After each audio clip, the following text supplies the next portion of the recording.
নাশকতার উদ্দেশ্যে সীমান্ত দিয়ে আনা ২৪টি শক্তিশালী বিস্ফোরক দ্রব্য উদ্ধার করেছে বর্ডার গার্ড বাংলাদেশ। সুনামগঞ্জের তাহিরপুর উপজেলায় বাংলাদেশ ভারত সীমান্ত এলাকায় অভিযান চালিয়ে এসব ইলেকট্রনিক ডিটোনেটর উদ্ধার করা হয়।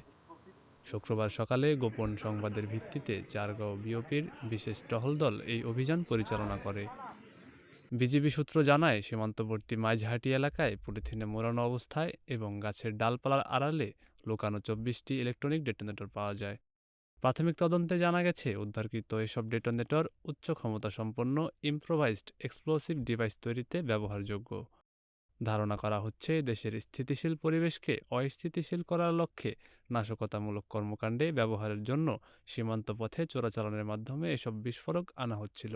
সুনামগঞ্জ ব্যাটালিয়ন ২৮ বিজিবির অধিনায়ক lieutenant colonel AKM Zakaria Kadir বলেন, সীমান্ত এলাকায় গোয়েন্দা নজরদারি জোরদার ও নিয়মিত অভিযান পরিচালনার ফলেই এই বিস্ফোরক চোরাচালান প্রতিরোধ সম্ভব হয়েছে। ভিত্তিতে আজ সকালে সিলেক্ট সেক্টরের অধীনস্থ সুনামগঞ্জ ব্যাটালিয়নের আওতাধীন চারাগাঁও বিওপির দায়িত্বপূর্ণ এলাকাতে এই চারাগাঁও বিওপি হতে একটি বিশেষ আভিযানিক দল তল্লাশি অভিযান পরিচালনা করে। তো তল্লাশি অভিযান পরিচালনাকালে শূন্য লাইন থেকে ৩০ গজ বাংলাদেশের অভ্যন্তরে মাইজহাটি নামক স্থানে আমরা পরিত্যক্ত অবস্থায় একটি পলিথিনের ভিতরে এবং গাছপালার ডালপালা দিয়ে আচ্ছাদিত অবস্থায় ২৪টি বিস্ফোরক জাতীয় ইলেকট্রিক ডেটোনেটর আমরা উদ্ধার করতে সমর্থ হয়েছি।